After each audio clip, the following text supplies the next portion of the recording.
Assalamualaikum warahmatullahi wabarakatuh. Alhamdulillahi haqqa hamdi nahmaduhu wa nasta'inuhu wa nastaghfiruh wa na'udzu billahi min syururi anfusina wa min sayyiati a'malina may yahdihillahu fala mudilla lahu wa may yudlilhu fala hadiyalah. Asyhadu alla ilaha illallah wa asyhadu anna Muhammadan abduhu wa rasuluh. Allahumma sholli ala Muhammad wa ala ali Muhammad. Subhanaka la ilma lana illa ma 'allamtana innaka antal alimul hakim. Rabbi shrah li sadri wa yassir li amri wahlul 'uqdatam min lisani yafqahu qawli. Ya ma ba'd. Bapak Ibu sedaya, kita berbahagia sekali alhamdulillah setelah sekian waktu Allah perjumpakan lagi, mudah-mudahan menjadi wasilah agar kita semakin bertakwa kepada Allah Subhanahu wa taala. Dan sekali lagi kita perbanyak sholawat dan salam kita kepada Nabi Muhammad sallallahu alaihi wasallam. Sungguh Allah menciptakan malaikat yang sangat banyak untuk membawa sholawat kita kepada Nabi Muhammad Sallallahu Alaihi Wasallam. Tidak perlu nitip orang lain, kita langsung sholawat, maka sekarang juga dibawa oleh malaikat untuk disampaikan kepada Nabi Muhammad Sallallahu Alaihi Wasallam. Sudah berlalu masa cukup panjang ya, 10 tahun dong ya. Terasa lama sekali rasanya, Masya Allah. Ini memulai yang terakhir di antara masjid-masjid yang ada ini. Bapak Ibu sedaya, untuk pertemuan perdana lagi ini kita cas kembali semangat kita insya Allah. Nanti kita berikutnya insya Allah belajar kitabul jami lagi sama kitabul sholat. Untuk berikutnya sekali pertemuan nanti insya Allah dibahas 2 materi. Untuk malam hari ini khusus untuk kembali menyemangati diri kita agar kita terus di atas risalah Nabi Muhammad Sallallahu Alaihi Wasallam. Bapak Ibu sedaya, kalau kita pahami sebelum lupa, mungkin sebagian belum kepanggih sepasar Ramadan taqabbalallahu minna wa minkum taqabbal ya karim. Mudah-mudahan seluruh amal ibadah kita di bulan Ramadan kembali diterima oleh Allah. 6 bulan ke depan kita berdoa demikian, meminta diterima, dan 6 bulan berikutnya nanti minta supaya sampai di bulan Ramadan berikutnya. Semoga Allah kabulkan. Syawal kemarin yang sudah lewat sejatinya adalah bulan peningkatan, gitu Pak nggih. Tetapi kenyataannya peningkatan atau penurunan? Kenyataannya penurunan nggih. Kenyataannya penurunan, walaupun secara syariat kita tahu bulan Syawal itu peningkatan, tetapi sejatinya ini penurunan yang terjadi sama kita. Banyak ibadah-ibadah yang kita laksanakan di bulan Ramadan kemudian turun. Sebagian kita jaga 11 rakaat salat malamnya saja susah. Ini keluhan banyak jamaah. Dulu ketika Ramadan cita-citanya, nanti setelah bulan Syawal saya akan tetap jaga puasa saya. Kalau perlu Daud sehari puasa sehari enggak. Begitu masuk Syawal, subhanallah, banyak makanan. Akhirnya puasanya awal udah akhir-akhir, subhanallah. Karena apa? Sejatinya secara zatnya kita sudah pelajari bersama. Rasulullah bersabda, wa yunadi munadi. Di bulan Ramadan itu, bulannya sendiri itu Allah kirimkan malaikat untuk menyeru, wa yunadi munadi, ke hati kita, ya bahyal khair, wahai pelaku kebaikan, ayo perbanyak begitu. Wa ya bahyal syar, dan para pelaku keburukan berhenti, berhenti. Itu begitu di bulan Ramadan. Jadi secara zatnya bulan Ramadan memang begitu. Begitu sama sudah dicabut itu udah nggak ada lagi malaikat yang meniup-niup di hati kita untuk berbuat baik, Bapak Ibu sedaya. Maka secara asal memang turun biasanya. Dan ini kendala hampir di seluruh masjid. Apalagi kemarin sempat musim dingin banget, pagi-pagi subuh. Kajian saya yang subuh itu sebagian, ini kok kurangnya banyak ini orangnya. Sekarang sudah kembali normal, alhamdulillah. Nah, maka para ulama menyebut di antara doa yang sering dilupakan ketika situasi itu menghampiri kita malam ini, khusus saya ajarkan doa itu. Jadi tolong nanti ini diamalkan. Nanti redaksinya saya kirim ke Pak Andri. Nanti disebar di grup panjenengan, insya Allah. Doa ini doa khusus untuk orang yang duduk di majelis. Nah, kalau orang bertanya, Zaman saiki kok gelem-geleme lingguh nang majelis, mbok nang YouTube akeh ceramah. Ngene apa nggih? Atau lewat WA, lewat Instagram, lewat macam-macam, banyak. Beda Bapak Ibu. Jauh antara orang yang duduk di majelis dengan belajar di YouTube, enggak bisa dibandingkan. Keberkahan yang didapat jauh.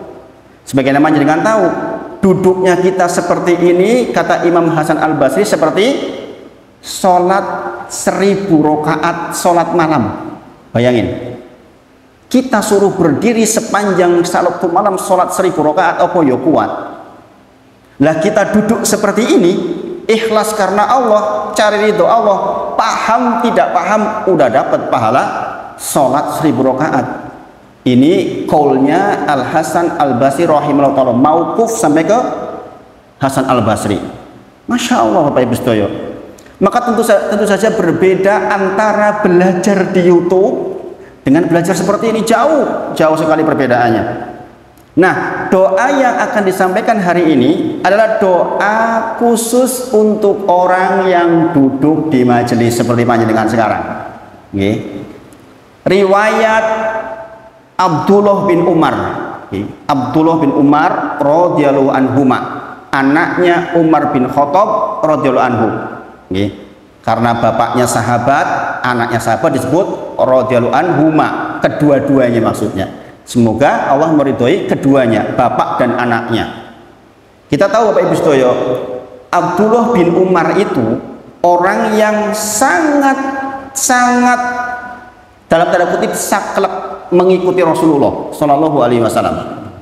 Sampai dulu saya pernah sampaikan ke panjenengan, dia lewat sebuah tempat, tiba-tiba kepalanya bergerak begini, gitu nggih. Ditanya sama sahabat, lah kok dadak mengok kados niku enten napa ya anu Mas Abdullah? Maka dia menjawab, sungguh dulu Rasulullah lewat jalan ini, kebetulan ada pohon, ada dahannya, ada rantingnya, kemudian Rasulullah begini. Nah sekarang kan sudah nggak ada, saya ingin tiru Rasulullah.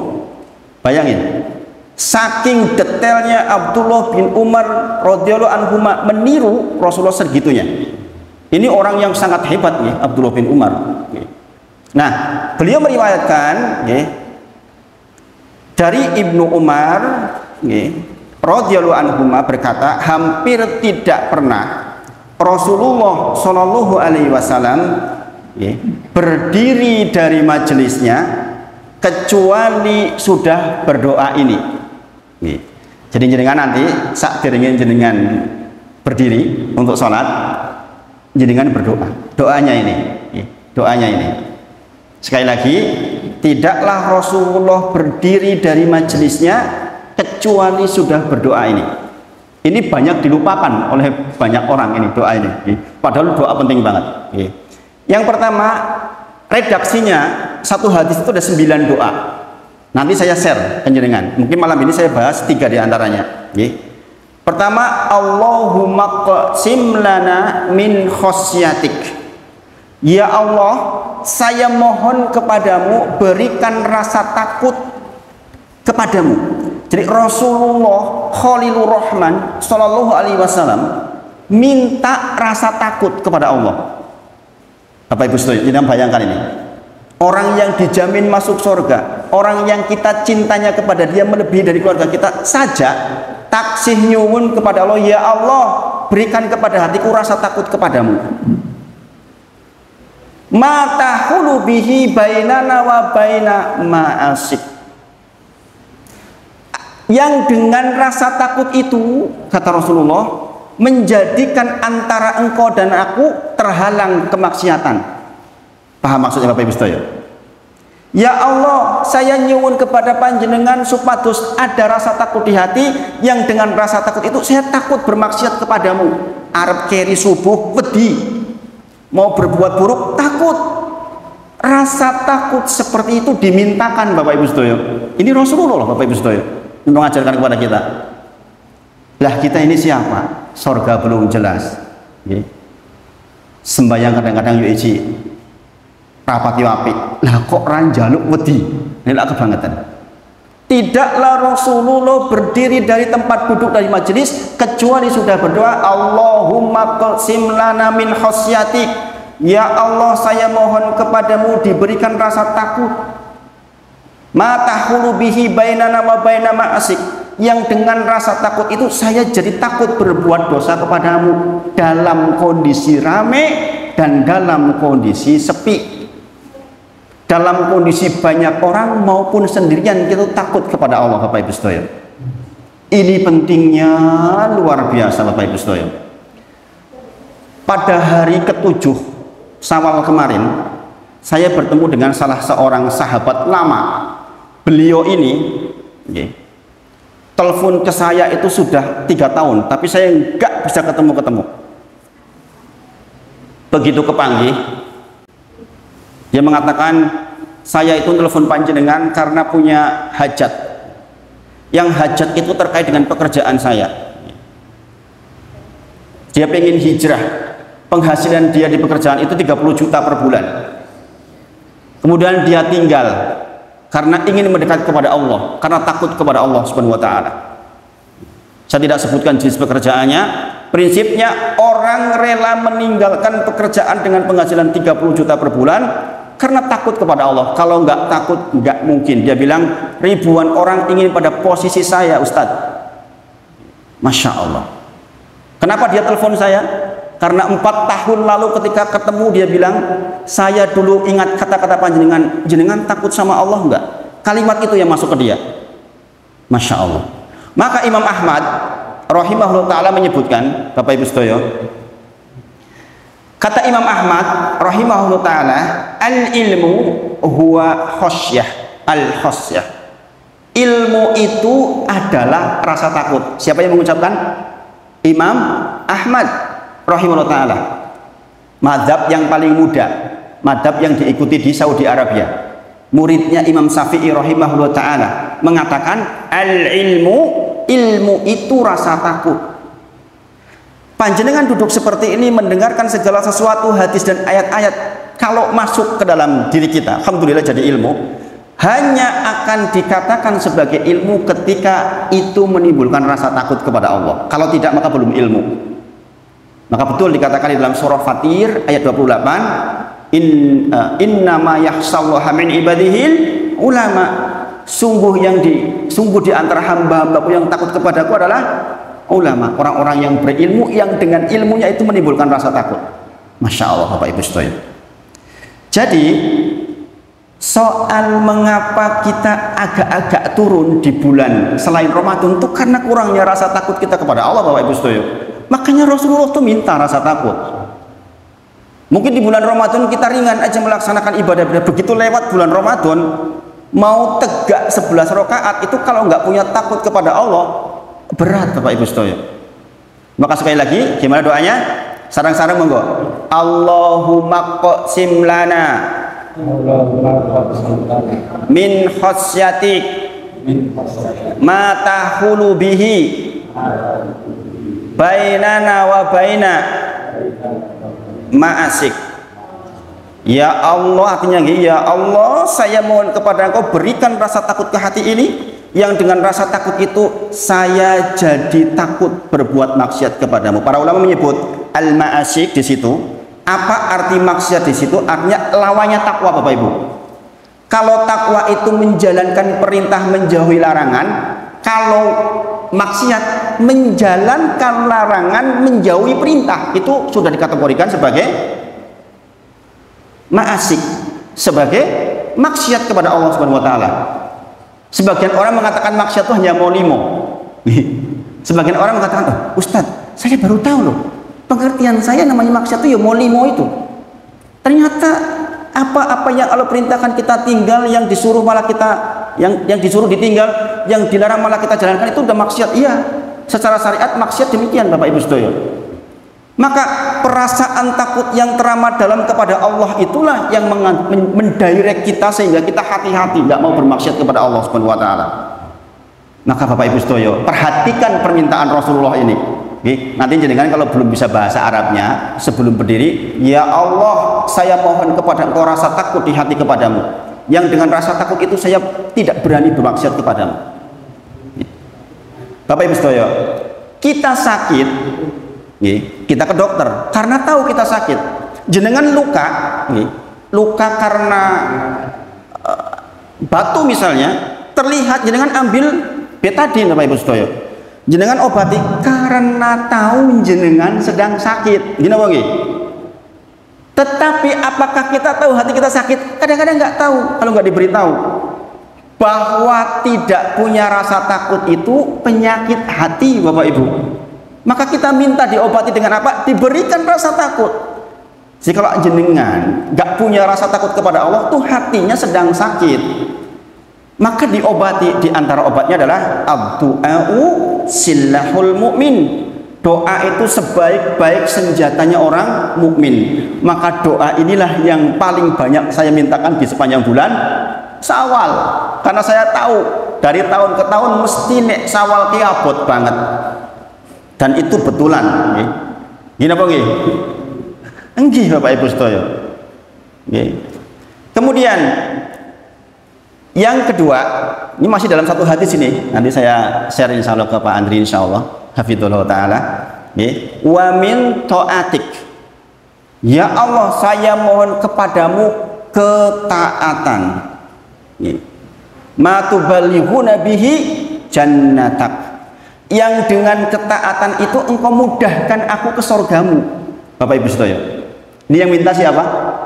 Rasulullah Muhammad Sallallahu Alaihi Wasallam masih minta, ya Allah jadikan saya orang yang dimudahkan di dalam ketaatan, gampang tindak teng masjid, gampang ikut majelis, gampang sedekah, gampang yang namanya kebaikan-kebaikan. Itu kita mintakan Bapak Ibu.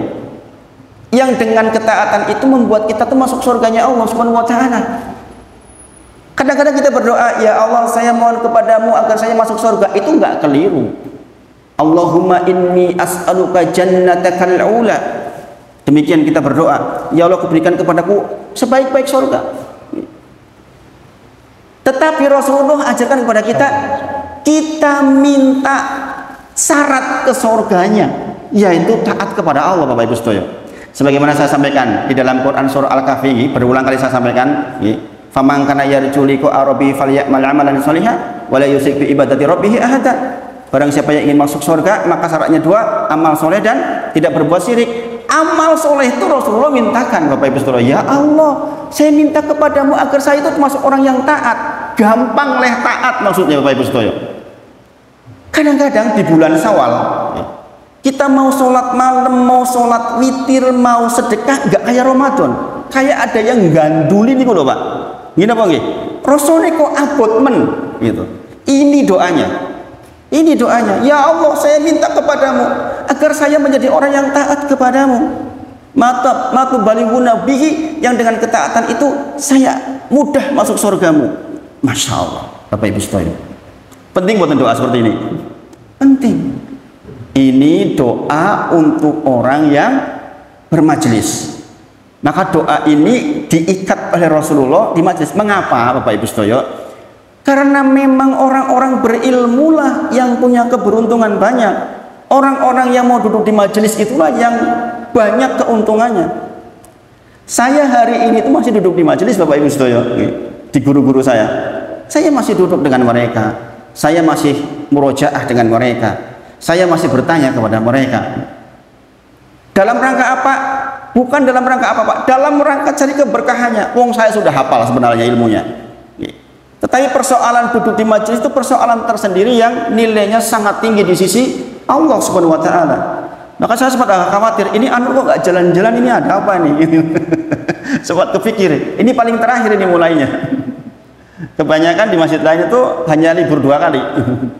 Masya Allah. Alhamdulillah malam hari ini kita berjalan lagi.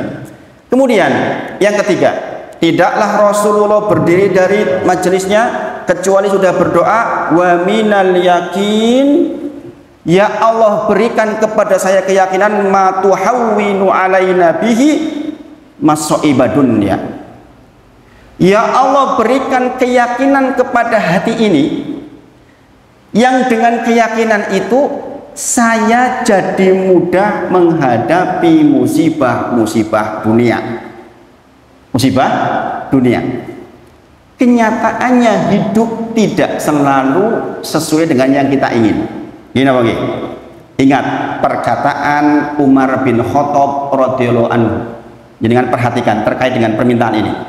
Umar bin Khattab mengatakan, jadi ini call-nya Umar bin Khattab, bukan call-nya Rasulullah. Kata Umar bin Khattab, tidak peduli saya besok bangun pagi dalam kondisi yang saya sukai atau yang saya benci. Kata Umar bin Khattab, tidak peduli saya besok bangun itu dalam kondisi yang saya suka atau yang saya benci. Kenapa? Kata Umar bin Khattab, karena saya tuh nggak tahu yang baik untuk saya itu yang saya sukai atau yang saya benci. Paham Bapak Ibu? Paham Bapak Ibu? Kadang-kadang kita bangun tahu-tahu ada orang datang bikin masalah, tahu-tahu bangun pegel-pegel semua badan. Maka kata Umar bin Khattab, saya nggak peduli pagi itu yang saya suka atau yang saya benci keadaannya, karena sesungguhnya saya nggak tahu yang baik buat saya itu yang saya sukai atau yang saya benci. Sekali lagi, saya dipahami itu?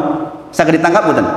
Dalilnya Quran surah Al-Baqarah 216. Quran surah Al-Baqarah 216. Allah berfirman, kutiba alaikumul qitalu wa huwa kurhun lakum wa asa an takrahu syai'a wa huwa syarrul lakum wa huwa khairul lakum. Maaf kebalik. Diperintahkan kepada kalian qital itu jihad fisabilillah. Kata Allah, wa huwa kurhun lakum, dan saya tahu kata Allah yang begitu itu jenengan nggak suka. Kalian nggak suka yang namanya seperti itu. Wa asa an takrahu syai'a wa huwa khairul lakum. Kadang-kadang engkau membenci sesuatu yang kau benci itu justru baik buatmu. Kalau sakitnya kita di pagi hari Bapak Ibu Saudara, kita bangun nggak suka toh, namanya bangun kok lorokan rapena. Tapi kalau sakitnya itu membuat kita ingat kepada Allah, jadi kita tunduk kepada Allah, jadi nggak pecicilan, jadi nggak berbuat maksiat, itu kebaikan Bapak Ibu Saudara. Dibandingkan kita bangun sehat isu-isu wis gawe cerah bubrah ora karu-karuan, malah punya rencana-rencana hari itu kemana saja yang nggak jelas, itu keburukan walaupun sehat. Maka dikatakan wa asa an takrahu syai'a, kadang-kadang engkau tuh benci sesuatu, yang kau benci itu bisa jadi baik buatmu. Wa asa an tuhibbu syai'a, kadang-kadang kau suka sesuatu yang kau suka itu wa huwa syarrul lakum, itu buruk untukmu. Gini apa nggih? Orang dulu ketika miskin nggak pernah buang-buang waktu jalan-jalan tiap hari. Begitu longgar, dia rencananya 100 tuh, mau kesini ke Tawang, mau kemana kayak duhur liwat, asar wis meh maghrib, duhur wis meh asar, goro-goro jalan-jalan. Itu keburukan kekayaannya Bapak Ibu. Gini apa nggih? Maka di akhir redaksi doa ini ada 9 doa. Di antara bagian terakhir doanya Rasulullah berdoa, Allahumma la taj'al musibatana fi dinina. Ya Allah, jikalau memang ada musibah yang kau timpakan kepadaku, jangan musibah agama kita. Maksudnya contoh, telat sholat subuh, raiso sholat wengi, ninggal sholat duha, sholat duhur dekat asar, itu musibah agama itu. Itu musibah agama. Rasulullah mintakan secara khusus, ya Allah, jangan jadikan musibah yang saya terima musibah agama. Mengerikan Bapak Ibu Sedaya. Kalau musibah dunia kita semua mengalami lah Bapak Ibu Sedaya. Kesulitan dunia, keruwetan dunia, subhanallah, semua orang mengalami. Parahnya, yang biasanya ngaji pun jadi nggak ngaji gitu. Justru setelah longgar, subhanallah. Kadang-kadang begitu Pak, longgar itu kadang-kadang sandaran kita kepada Allah kurang. Lagi sempit, ya Allah, ya Allah, ya Allah. Begitu longgar, lali. Dalan yang mujid lali. Maka Bapak Ibu sedaya, subhanallah, kita minta kepada Allah, wa minal yakin, ya Allah berikan keyakinan kepada hati ini, yang dengan keyakinan itu saya mudah menghadapi soal-soal atau musibah-musibah dunia. Ini penting Bapak Ibu. Orang yang yakin kepada Allah, ini kejadian berulang kali saya lihat. Seorang bapak mau naik mobil, kemudian kuncinya dipegang oleh anaknya. Kuncinya itu yang ada kilesnya yang titit gitu.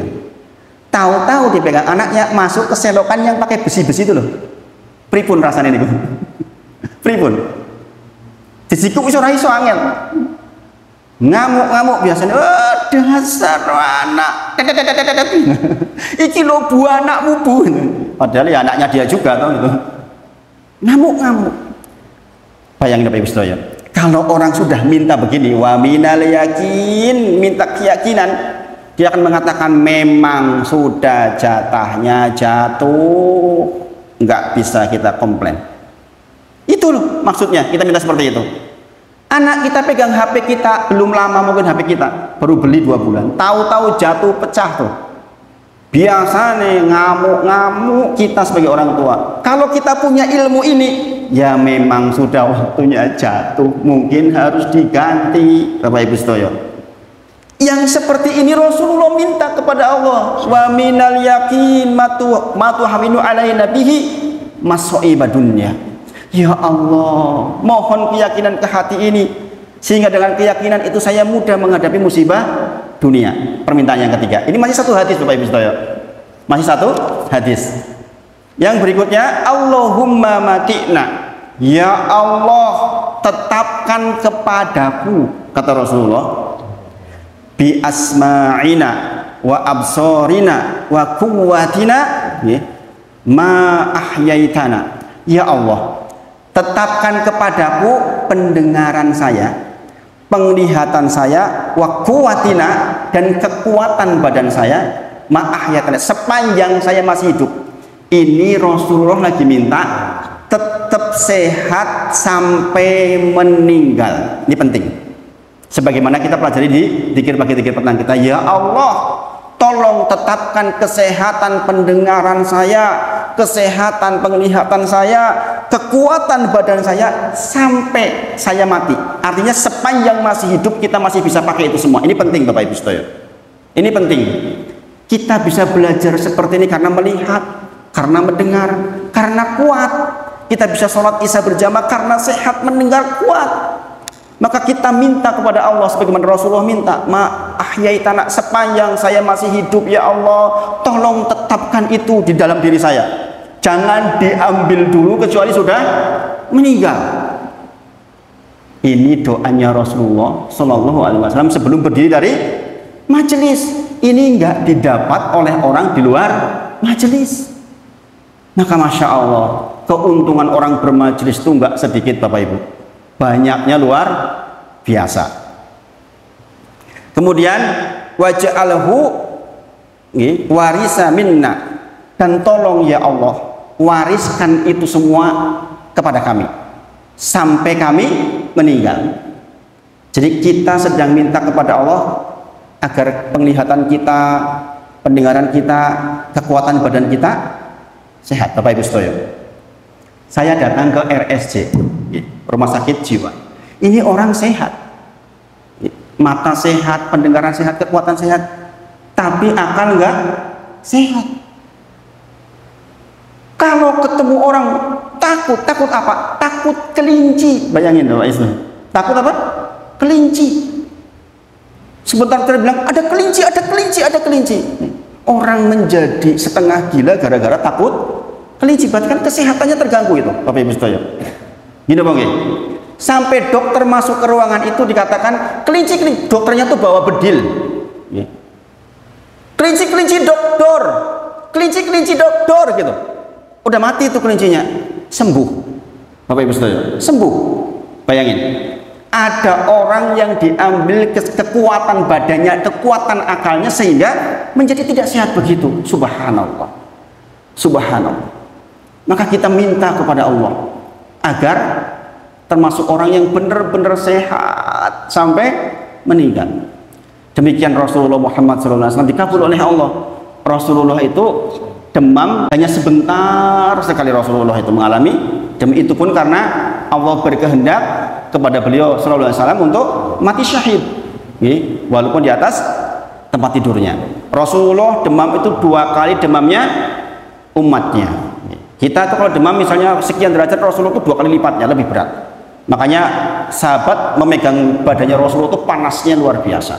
Tetapi Rasulullah diberi kesehatan itu semua sampai datang ajal. Itu yang kita ingin Bapak Ibu sedaya. Jangan sampai kita pikun sebelum meninggal. Seminggu yang lalu seorang jamaah saya aktif nih, meninggal, ibu-ibu rahimahullah ta'ala, semoga Allah merahmatinya. Proses meninggalnya Masya Allah, mulai jam 3 sore itu sudah gak enak, kemudian kaki udah mulai dingin, dikasih selimutnya koyo es, maghrib sampai ke dengkul, kemudian isya sampai ke perut, dituntun sholat maghrib, sholat isya masih bisa, Masya Allah, masih bisa mengucapkan la ilaha illallah, masih bisa menangis, Masya Allah. Terus sampai akhirnya jam 11 itu sampai ke sini dingin, jam 12 itu sampai ke sini dingin seluruhnya, jam 1 dipanggil dengan ucapan la ilaha illallah. Ini jamaah aktif, sudah sepuh, Masya Allah. Begitu Pak, masih bisa dengar anaknya mengucapkan ibu la ilaha illallah, nangis la ilaha illallah. Bayangin Bapak Ibu, ini doa ini lagi minta begitu Bapak Ibu sedaya. Kita ingin pendengaran kita, penglihatan kita, akal kita kuatin, kita masih sampai betul-betul selesai, kita baru Allah cabut. Betapa indahnya Bapak Ibu sedaya. Anaknya yang mendampingi kebetulan juga jamaah aktif banget, ini jamaah aktif banget, namanya Mas Gunawan. Dia bilang, Ustadz, saya menyaksikan betul apa yang jenengan sampaikan di ceramah, bahwa orang mau meninggal itu benar-benar prosesnya seperti yang jenengan sampaikan. Ibu saya melihat ke bawah, dia mengatakan gitu. Kalau melihat ke kaki, melihat ke atas, senyum. Ditanya sama anaknya Mas Gunawan itu, ibu jenengan kok ningali tengandap kok terus ada yang nindih saya, makhluknya nggak bagus. Kita tahu orang mau meninggal itu digoda perjuangan terakhir. Perjuangan terakhir, Imam Ahmad mengatakan belum Imam Ahmad, betapa perjuangan menjelang meninggal. Kok kesana senyum? Saya diperlihatkan wajah bapak yang kemudian tampil dengan wajah baik, senyum, sehingga saya pun bahagia senyum. Bayangkan Bapak Ibu sedaya, di saat-saat menjelang sakarat masih sakit komunikasi seperti itu. Ucapin la ilaha illallah ibu, la ilaha illallah, la ilaha illallah, sampai jam 1 meninggal itu dalam kondisi mengucapkan akhiru kalamihi la ilaha illallah. Tentemnya kayak apa tuh anak-anaknya? Tentrem luar biasa. Bayangin Bapak Ibu, jam 1 meninggal, ini dikuburkannya di Sragen. Sebelum subuh sudah sampai Sragen, sudah siap seluruhnya. Padahal meninggal di PKU Muhammadiyah Gamping. Luar biasa tadi itu. Dari mulai persiapannya, biasanya waktu yang segitu singkat susah. Ini yuk gampang, dimudahkan, ambulannya nggak ngantri, yang bawa nggak ngantri, sampai ke sana juga lancar seluruhnya, Masya Allah, Masya Allah. Nah ini diantara buah dari doa, Allahumma mati'na bi asma'ina wa absorina wa kuatina ma ahyaitana. Ya Allah, tetapkan kepadaku pendengaran saya, penglihatan saya, wa kuatina, kekuatan di dalam diri saya, akal saya, ma ahyaitana, sepanjang saya masih hidup, dan wariskan itu sampai saya mati. Artinya tidak dicabut kesehatan itu kecuali sudah meninggal Bapak Ibu sekalian.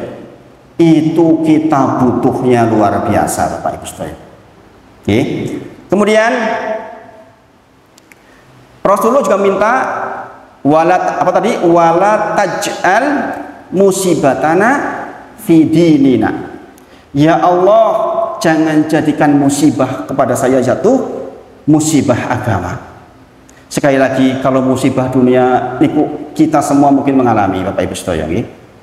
Sebagian kurang ekonomi dan sebagainya mengalami. Tapi kalau sudah jatuh musibah agama, susahnya luar biasa. Wis biasa ngaji, terus orang ngaji, ini musibah agama Bapak Ibu sedaya. Rajin ke masjid sebelumnya, aku dulu di benki rajin loh, dikir pagi dikir petang, saiki ora. Nah ini masalah Bapak Ibu sedaya. Di benki aku rajin sedekah, saiki ora. Ini musibah agama Bapak Ibu sedaya. Di benki aku sholat qobliyah subuh rajin ratau keri, saiki ora. Ini musibah agama. Di benki aku tegak sholat malam, saiki ora. Ini musibah agama Bapak Ibu. Ini Rasulullah mintakan, jangan jadikan musibah menimpa kami musibah agama. Nah, ini beberapa hal yang mungkin dibahas malam hari ini. Kalau mungkin ada beberapa pertanyaan monggo diajukan, insya Allah. Kurang berapa menit Pak? 6 menit. 6 menit. Monggo, mungkin satu pertanyaan gitu.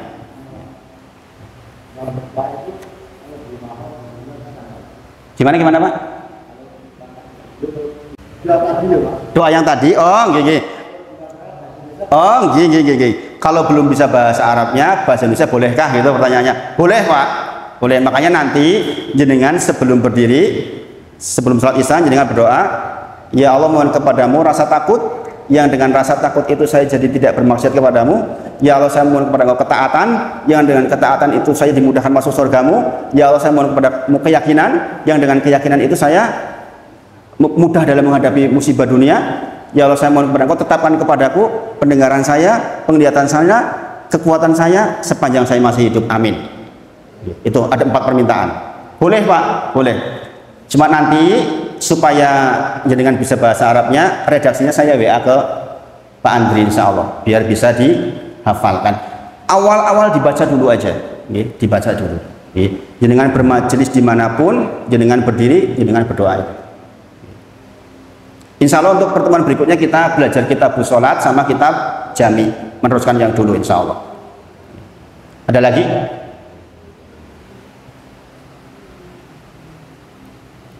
Bu menemukan jenengan kangen sama saya, nggak lama nggak ketemu jadi bisa bertanya.